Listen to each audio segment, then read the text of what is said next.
Hi guys, and welcome to another video. This video is going to be from my training session. This is a bit of fence line work and a bit of protection work. So I've got a short clip to show you. This is regarding fence line. Now, there was a video that got circulated around in sort of the security dog sort of industry regarding some protesters jumping a fence line, and there was talks about what the dog should have done, what the dog shouldn't have done. The dog didn't react the way in which it should. So this first scenario is I am one side of the fence, my trainee and trainee trainer are the other side of the fence, and he explains at the start is that they're going to approach the fence. I need to get my dog to sort of start kicking off to give the people a warning, and basically what the idea is then they're going to decide that they want to climb the fence. And you have to be careful with the Dangerous Dogs Act that they don't feel threatened if they're not a threat to you, but if they're threatening to climb the fence in order to get to you, you need to be able to use the dog in a way that makes them think about not doing it. So the idea of this scenario is that they approach the fence, the dog starts barking, and then as they go to climb the fence, you'll hear me say, security dog handler, stay that side of the fence, and then I get the dog in front of me, approaching them and and obviously kicking off. But what is also in this is that they kind of split apart, and what you want to see is the dog going from right to left, picking both people, not just fixating on one person, because in a scenario where the dog is fixating on one person, that means that someone else can climb the fence the other side without the dog being at the bottom of the fence. So the idea of this is that the dog will kick off when they approach the fence, and then when they start climbing the fence, I will get the dog to go up to the fence and move between the two people, giving them warnings that they're not to climb the fence, because to us that them climbing the fence towards me is a threat towards me, because they're coming into where I am when they don't need to. Yes, you can put it down as sort of trespass, etc., but it is a threat that if someone's climbing the fence in order to get to where you are, you can take it as a threat. Therefore, I use the dog to do a standoff to make them think about not coming over. And obviously, if they come over and they start to attack you, then obviously the dog can be used in order of self-defense. So that's a quick clip that's coming up now. Okay. Well, first thing I want is I want you to be able to control this thing, okay? Yeah. So we're all dressed up. We intend to climb this fence. Right. Okay. So I need your dog to be vocal to say that shut up. Yeah. That's the first thing. They then know. Yeah. Right? Once it's vocal, we're then going to try and get out. Yep. I need to see your dog portrait. Yep. Between the two of us to start. Right? Okay. Okay. So, walking up to the fence, just need you to sit down. What? Watch him! Watch him! Watch him! Watch him! Watch him! Watch him! Stand outside the fence! Stand outside the fence! Stand outside the fence! Shoot on handler! Stay outside! Watch him, Coop! Watch him, Coop! Watch him! Watch him, Coop! Watch him! Coop, watch him! Watch him! Watch him! Watch him! Watch him! Watch him! Watch him, Coop! Good lad! Right, hip! Coop, and hip! Sit! Sit! Hey, sit! Good. As you can see from that clip, the dog done pretty well. There was a little bit of a moment to start off with where the dog was seeing the people approaching the gate. When I gave him my silent command to start kicking off, he was already near like a 6 or 7. Instead of being like a 3 or 4, he's already at 6 or 7. So when I gave him my silent command to start kicking off, he got a bit excited and he jumped up. Then I asked the dog to watch him, and then the dog was where he should have been, by my side, giving a good, deep, loud bark, warning them people not to approach the fence. And then obviously they go to climb up onto the fence, and I say security dog and handler stay outside the fence, and then you see the dog up at the fence, giving them people a warning, moving between the two people, making sure that when my trainer went off to our left, you see the dog go over to the left as well. And then when we was over that side, you saw my trainer on my right climb up onto the fence, then the dog come back, and then he was on him. So I think the done pretty well. Very vocal, as you can see in that, very, very vocal. Up front, wasn't backing off. Even when they was kicking or whatever the fence, he didn't back off. He was always at the fence. And then obviously he was moving between the two. And I think he done a pretty good job. Now, this second part of training, this is some sleeve work. So I wanted to do some sleeve work, and I wanted something specific in mind because I just think of scenarios in my own head, etc. And the first one, the trainer has the weapon, dog goes onto the sleeve, and he uses the soft stick to touch the dog, etc. Make sure he's not letting go, taps him on the nose, making sure that he won't let go if he does that, etc.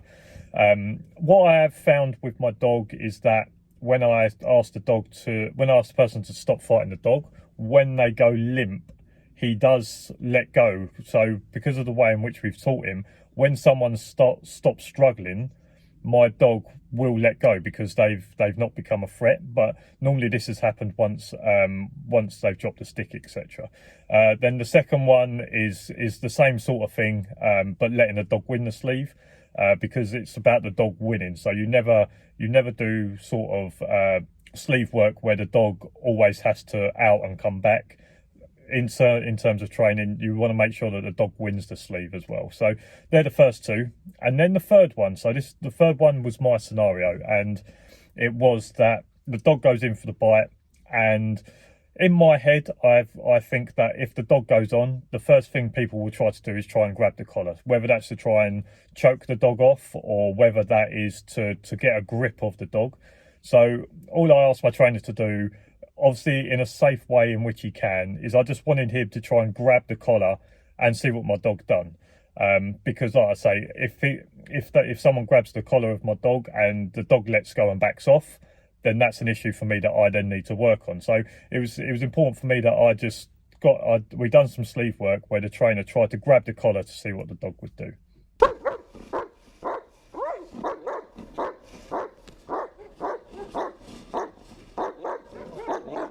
Sit.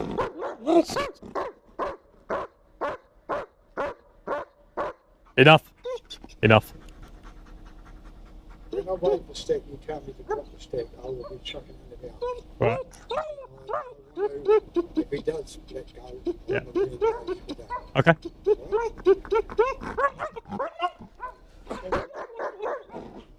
Shoot on handler! Shoot on handler! Put down the weapon! Shoot on handler! Put down the weapon! Don't approach the dog! Hold! Hold him! Hold him, Coop! Hold him! Hold him! Hold him! Hold, Coop! Hold him! Hold him! Hold! Stop fighting the dog! Stop fighting the dog! Hold him, Coop! Hold him! Hold! Get on handler! Don't approach the dog! Don't approach the dog! Coop, hold! Hold him! Hold him, Coop! Hold him! Hold! Hold! Hold him, Coop! Good boy, well done. If I'm whacking Don't- him oh, like don't- that, he's not letting go. Ouch! No, don't hump it. Leave. Oh, leave. Just on this one, Phil. Just grab him by the handle, if you can. Shoot on handler! Shoot on handler! Come hold! Hold him! Hold him! Hold him! Hold him! Hold him! Hold, Coop! Hold! Hold! Hey, go on, let him have it. Alright, so he tries to bite your hand then. Yeah, right.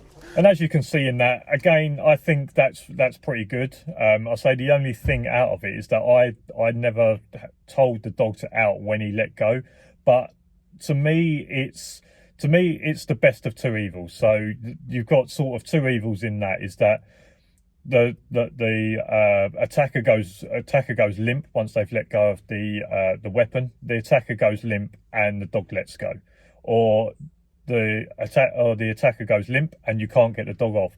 The best of two evils for me is that when the attacker goes limp, the dog will come off. We've proven through that video that even if he does come off, he will still go back on. So it's not as if the dog completely relaxes and that's the end of it. He will go back on again if that attacker becomes a threat to us again. So I think the first one was good. You can see that he had a decent grip and he wasn't letting go when he was being touched, whether it was bang on the nose, whether it was a stick around sort of his shoulder area, etc. Then the second one, like I say, wasn't probably his best, but he went on, and that was for him just to win the sleeve. And then the third one was the interesting part for me. So what would happen if my trainer tried to grab the collar and get the dog to let go? Now, my dog knows my trainer. I can have my dog off lead around my trainer and they're absolutely fine.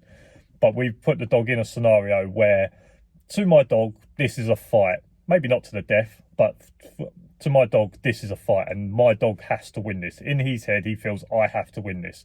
So when the dog goes on, you see the trainer come underneath and try and grab the collar. You see the dog come off and try to bite the hand that's grabbing the collar, because in my head, this is the way I think of it, is that the dog's on and he's thinking, I'm winning.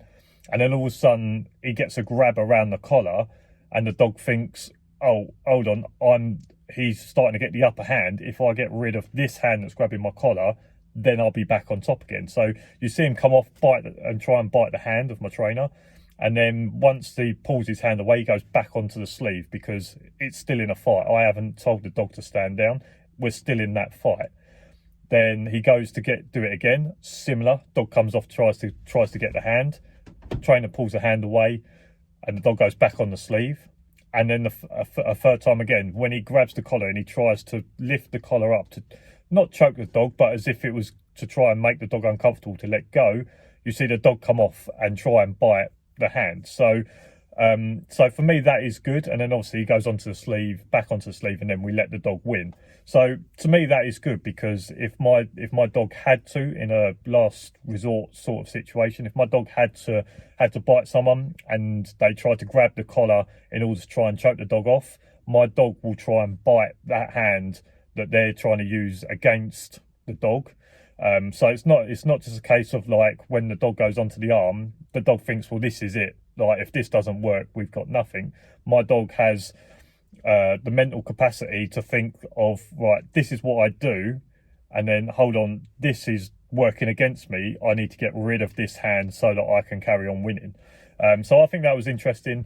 I think it's interesting as well is that a lot of people have said that my dog wouldn't bite flesh, etc. Like, they've only seen him on sleeve, and that's why they believe he wouldn't bite in a real life situation. To me, you can make your own mind up on this. To me, the fact that he was going to try and bite the flesh hand of my trainer trying to grab his collar, to me that brings that if it was a real life situation, the dog felt like he needed to win, he would bite skin. So for people that have been watching my videos and saying that I don't think he'd bite in real life, he wouldn't bite someone's bare hand or bare arm, I think that goes to prove that in a situation where he felt like he had to win, possibly he will. I've always said that unless you've got proof of it actually happening, let's say that you are actually attacked and you do actually have to use the dog in a real life situation, until that happens, you can never say 100% that it's definitely going to happen. Yes, you can use covert sleeves where you think the dog doesn't know, but still when the dog bites the covert sleeve, it's still got padding. It's still not flesh. So to me, that's the best proof that maybe I can have that my dog would bite someone's flesh hand and know that it's flesh. Obviously, he didn't have any gloves on or anything like that, so the dog knew that it was someone's flesh. So yeah, I think that was interesting, and I think it showed a good way in which my dog thinks of, like, if you try and turn something on him so the dog feels like he's losing, he will do something different to make sure that he then goes back to winning. It's not a case of like, I have to bite this arm, and if this fails, then I've got no other hope. So I hope you got something out of that video. Put your comments down in the comments section below. I'm sure some people will have something about any of that. If you like this video, make sure you give it a thumbs up. Subscribe down below for loads more videos. And as for now, I'll see you again next week. Cheers for watching. See you later.